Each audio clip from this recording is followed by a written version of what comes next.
Assalamualaikum warahmatullahi wabarakatuh. Kami dari kelompok 4, di sini kami akan mempresentasikan tentang Orde Baru. Sebelumnya, perkenalkan, nama saya Ardelia Maharani. Nama saya Sajida Maharani. Nama saya Muhammad Awal Indan. Saya Gita Ramadhanti. Ya, baiklah, langsung saja. Jadi, Orde Baru atau Orba adalah sebutan bagi masa pemerintahan Presiden Jenderal Soeharto di Indonesia. Orde Baru menggantikan Orde Lama yang merujuk kepada era pemerintahan Soekarno.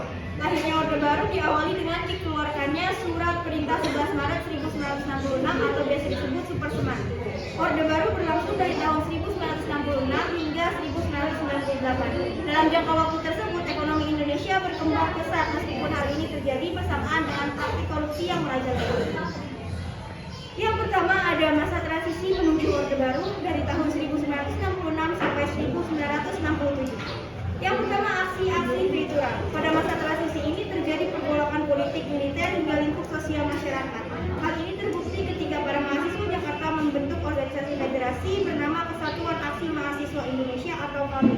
Berbagai tindakan pemuda dan mahasiswa pada masa transisi ini salah satunya aksi Trikora, di mana ada 3 tuntutan yang disampaikan kepada pemerintah, yaitu pembubaran PKI, kebersihan kabinet dari unsur G30 SPKI, dan penurunan harga atau perbaikan ekonomi. Dan yang kedua ada Surat Perintah 11 Maret atau Superseman. Surat perintah ini diterbitkan sebagai akibat demonstrasi yang dilakukan pemuda dan mahasiswa pada tanggal 11 Maret 1966. Sehingga pemerintah mengadakan sidang kabinet dalam mengatasi krisis. Tujuan dikeluarkannya Superseman adalah untuk memberi tugas pada Panglima Angkatan Darat saat yang bertugas saat itu adalah Majen Soeharto untuk memutuskan tindakan apa yang harus dilakukan untuk memulihkan keamanan, ketertiban, dan kestabilan dalam melaksanakan jalannya kehidupan bermasyarakat, berbangsa, dan bernegara.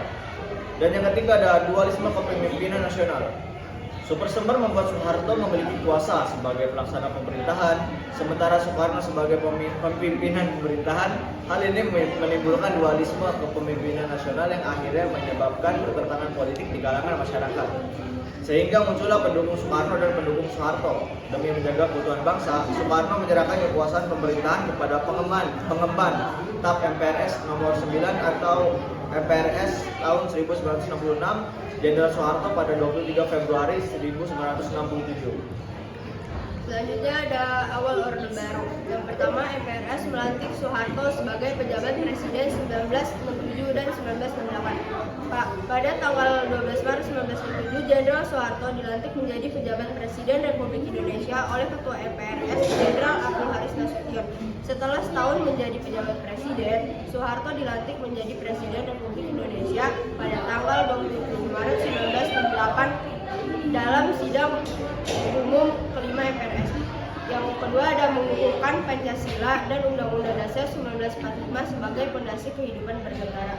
Mengukuhkan Pancasila sebagai fondasi pembentuk bangsa Indonesia merupakan sebuah usaha untuk mempersatukan bangsa ini dan Pancasila yang sudah menjadi akar budaya bangsa Indonesia sejak tahun 1945.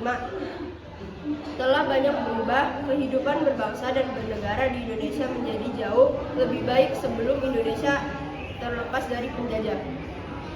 Menata kembali hubungan baik dengan negara tetangga dan ikut membangun perdamaian dunia. Kebijakan luar negeri pemerintahan Orde Baru di bawah pemerintahan Presiden Soeharto adalah: yang pertama ada mengakhiri konfrontasi dengan Malaysia, yang kedua ada memutuskan hubungan dengan Republik Rakyat Cina, yang ketiga ikut serta membentuk ASEAN, yang keempat menginvasi Timur Timur, 5 kembali menjadi anggota PBB, dan yang terakhir yaitu membantu memediasi berakhirnya konflik di Kamboja. Yang ketiga adalah masa Orde Baru. Stabilisasi sosial, politik, dan pembangunan ekonomi.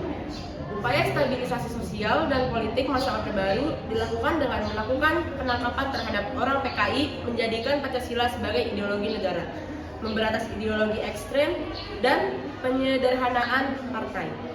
Yang B, penerapan dui fungsi ABRI, penyeragaman demokrasi. Penerapan dui fungsi ABRI adalah ABRI sebagai tentara nasional yang mengamankan wilayah NKRI dari ancaman yang berasal dari luar, dan juga ABRI sebagai penjaga keamanan rakyat. Nah, sebelum kita tutup, kita ada quotes nih dari Sohoki. Bunyinya, kemerdekaan merupakan sebuah mimpi yang menjadi kenyataan, tetapi juga merupakan sebuah gedung yang kosong. Menjadi tugas pendukung-pendukungnya untuk mengisi kemerdekaan. Hanya ada dua pilihan, menjadi apatis atau mengikuti arus. Tetapi aku harus memilih untuk menjadi manusia merdeka. Sekian presentasi dari kami, kurang lebihnya mohon maaf. Wassalamualaikum warahmatullahi wabarakatuh.